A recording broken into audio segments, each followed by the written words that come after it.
You're listening to the Left Behind Game Club.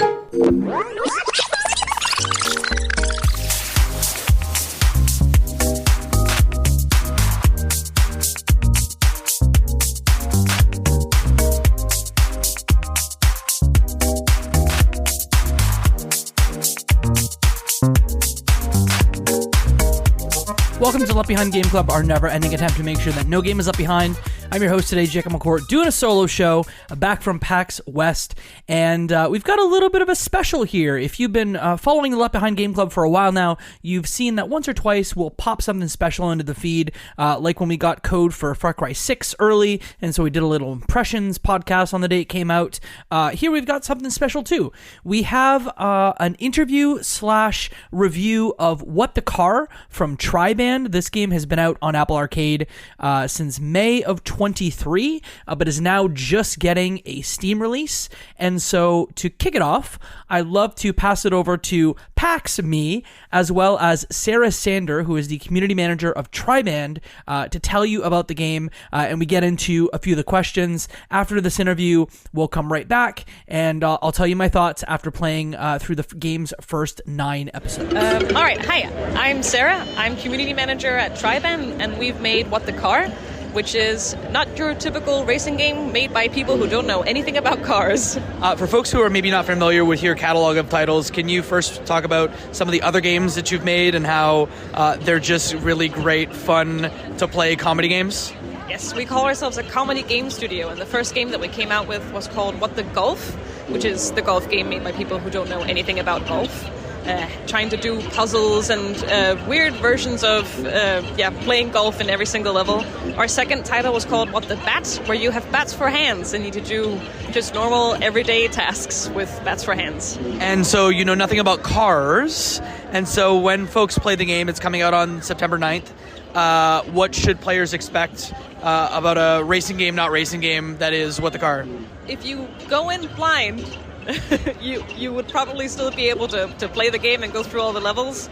You can expect having just a fun romp, just going through all the different variations of weird car forms, everything from car as a fish to car as a chef to car on the playground, and just trying to expand your definition of what a car can do, including having legs. How long are the levels when players jump into them? Some of them are pretty short, but a few of them seem like they were a little bit meatier. So we have different kinds of biomes that we call episodes.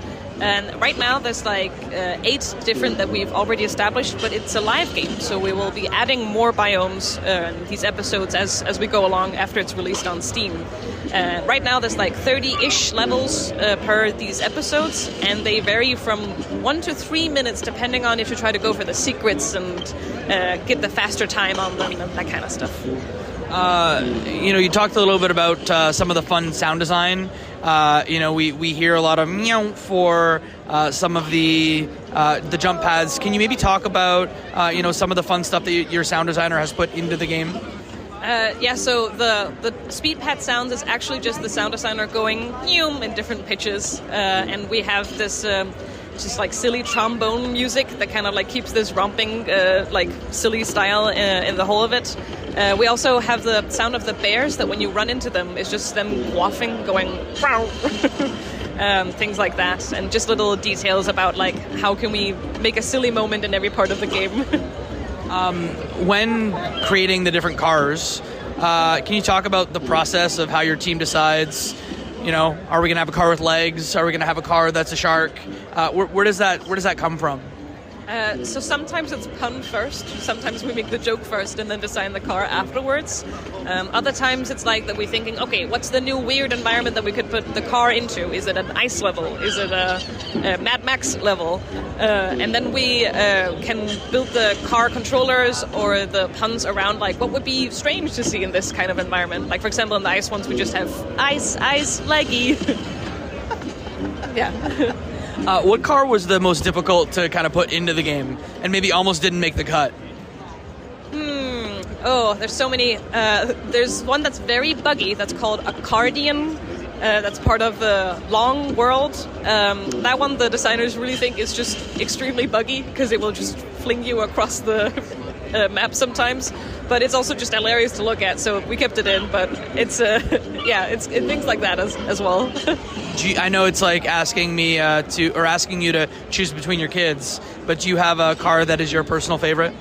I really like Shark Car. It feels very satisfying, and it's also just really funny that it's not even really a shark car. We just kind of strap a shark fin to the top of it. Some car forms have like weird hybrid shapes, like the carp, where you're like, is it half fish, half car? But the Shark Car just has like a plastic fin strapped to its back, and I think that's kind of funny. The game's obviously like it controls really well, but it's also just very funny. How does your team find the funny? So we're very inspired by like other comedy games, things like Goat Simulator and their wacky physics, and the silly shenanigans of games like Untitled Goose Game. A lot of people also compare this to Katamari with like the running through the world and chaos kind of energy. These are all games that we're really big fans of and want to bring that kind of amalgamation into one piece. There's a lot of game here. Can you tell folks, when they jump in on September 9th, what they should expect from sort of, you mentioned the number of episodes and levels within that, but how long should players expect to play this one? So we don't actually know how fast it would go if you tried to just breeze through everything, but at least 5 hours of full gameplay trying to get through all the different worlds and the secrets and content that we have. But with that saying, if you try to go for getting the gold time and getting the secrets on every single level, that can add like 10 hours just trying to perfect the different kinds of levels, because some of them are quite challenging. And then because it's a live game, we also have a level creator as part of it, where you get to make your own levels and share that, which obviously that's just kind of however long you want to put into that kind of game. And that we come out with these little patches for like Halloween or Easter or whatever new weird idea we come up with, and trying to see what adventures we could put Car on. So it's there'll be more stuff too, like along the way, but baseline 5 to 12 hours depending on your perfectionism. You said before we started recording that you're maybe looking forward to seeing folks even maybe speed run some of these levels as well, right? Yeah, there's some of them like Car as a chef, as well as just the regular racing aspects of the games, and I'm really excited because we also have like some shortcuts in there and stuff like that, and it's just going to be really fun to see how people are going to speed run this not typical racing game. Last question, on September 9th, where can folks play What the Car? So it's coming out on Steam on September 9th, and it's going to be Steam Deck compatible, and we think it plays really nice on that too, or with controller as well. It's also already out on Apple Arcade, but we know that not a lot of people necessarily have access to that, so we're really excited to be able to share it with more people when it comes to Steam. Awesome. Thank you so much for your time. Thank you. Okay, so we are back, and I'm now here to give you my thoughts about What the Car. So What the Car, we've mentioned it. It's sort of a comedy game. On paper, it may look like a racing game, but it is truly not. It is a game that is giving you levels that go from, sometimes the levels are 15 seconds. Sometimes the levels take up to 90 seconds. And essentially your job is to make it from point A to point B in the level with a lot of laughs along the way. As mentioned in the interview, there are 9 separate episodes that are available now on the Steam version. And each of those episodes has a theme. Sometimes those themes are ambiguous, like longer. Sometimes they're based on a general theme, like working or driving, or sometimes they are about a place or a style of level, so water or sandstorm. As mentioned by Sarah, there are more levels planned in the future. I actually have a note here from Sarah that I'm going to read out. Eventually, we're planning on adding more episodes too, on a 6 to 12 month cycle. There are also specials involved, so in the main room you can go off and do stuff that's connected to usually seasonal stuff, summer, Halloween, winter. But the game itself is pretty fun. The game is definitely simple, but simple doesn't necessarily mean bad. I enjoyed my time with it, having played about 4 to 5 hours of the game. I don't know the exact number of levels, but I would assume that there's somewhere from 80 to 100 of these levels, with some of them being simple, some of them being funny. Some of them will be like, hey, just race from this side to this side and you have a normal car. Sometimes it's, hey, your car is actually running, or your car is very wide, and by being very wide I mean like it takes up the entire width of the platforms that you're on. Or sometimes your car is not a car at all. Sometimes it is a shark or a fish. Sometimes your car is a monster truck. Sometimes your car has wings. Sometimes your car is actually a chef and you just have to cook. Sometimes your car is a ball. Sometimes your car has a rocket pack. What I will say is, for the most part, these cars work really well. Occasionally there's one or two cars that either the physics were incredibly slidey, or maybe the car didn't move as fast as I wanted to, but the lion's share of these things did one of two things. It was either fun to play, or it was a fun gag that lasted 10, 15, 20, 30 seconds, and both of them I think had a lot of intrinsic fun value to them. Did I mention that each of these individual cars had their own movement, both the way they moved and the speed they moved, and even the physics? I think that's, just seeing the work in that was pretty cool. Is this game going to be for everyone? I don't think so. It reminds me a lot of mobile games, and just in their format. So as far as format goes, you'll be encouraged as you go through the levels to either go for a red crown time, a silver crown time, or a gold crown time, and you can retry the levels to get gold crowns all the way through, but really you just have to finish the level to be able to get to the next level. User-generated content is a big deal in this game. At many points on the map, there is an overworld map where you're going into the individual levels and you're sort of making your way. Very much think like Super Mario World, or even like a board game where you're moving from section to section. On the actual board itself, there are some fun gags and Easter eggs where maybe there's a bear off in a corner and you can go over them and talk to them. But user-generated content is very much at the middle of the game. In all of the episodes, you can essentially take on levels that have been generated by the community, and from the most part, and I don't exactly know how the curation was working on it, out of all the levels I ended up playing that were generated by users, they were all good. I mean, this game has a lot of fun audio flares that I thought I would call out. Specifically, whenever a level is introduced, there's essentially like a human voice that will read off the gag that relates to the actual level that you're playing.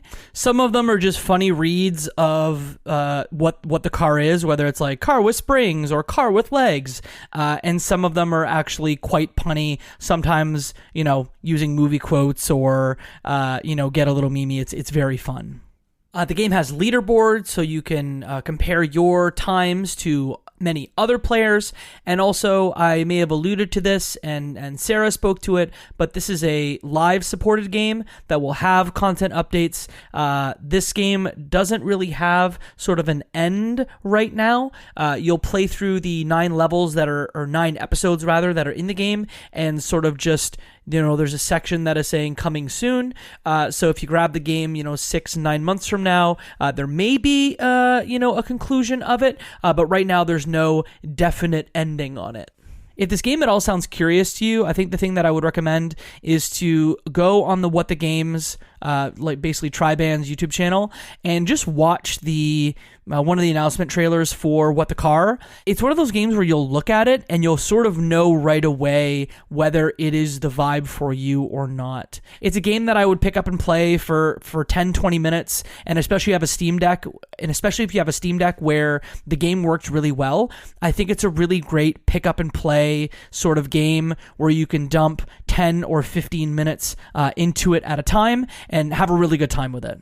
All in all, I really enjoyed my time with What the Car. I didn't go back and achieve every single, gold crown on every single level, or frankly, even do every piece of user-generated content, but I did play every single level up to episode 9, and for the most part, I really enjoyed it. So if looking at this game, you're at all curious, or after my explanation of the game, like I said, go give it a try. It's on Apple Arcade if you have that already, and it's now available on Steam for $9.99 US or $12.99 Canadian. That's going to be all for now for this special episode of the Left Behind Game Club on What the Car. If you liked what you heard, do us a couple favors. If you're not subscribed to this podcast, please do so because it really helps. If you've been listening for a long time, consider giving us a review on your podcasting platform of choice. Apple Podcast is great. Spotify, great. Pocket Casts are great. We're also now on YouTube, so if you want to, give us a subscribe there, that would be very helpful. And if you enjoy the show, just send it to a friend. You can find all things Left Behind Game Club at Left Behind Club on Twitter, and you can also interact with us on our Discord. That's available at leftbehindgame.club/Discord. I'm Jacob McCourt, JACOB MCCOURT on everything. I've been posting a lot of stuff related to PAX. We had our PAX Mega Show. It's over 2 hours with a bunch of dev interviews, as well as friends of the show, Asa Green River and Darren Simmons Jr., who we talked about our favorite 18 games of the show. And if you're still dying for more PAX content, go check out my other podcast, Crossplay Conversations, where we had a bunch of fun guests. We recorded it live in Seattle, had a bunch of fun guests, and talked about even more games. Games. We just can't get enough. That's going to be all for now. So, with that, my friends, that's one less game left behind.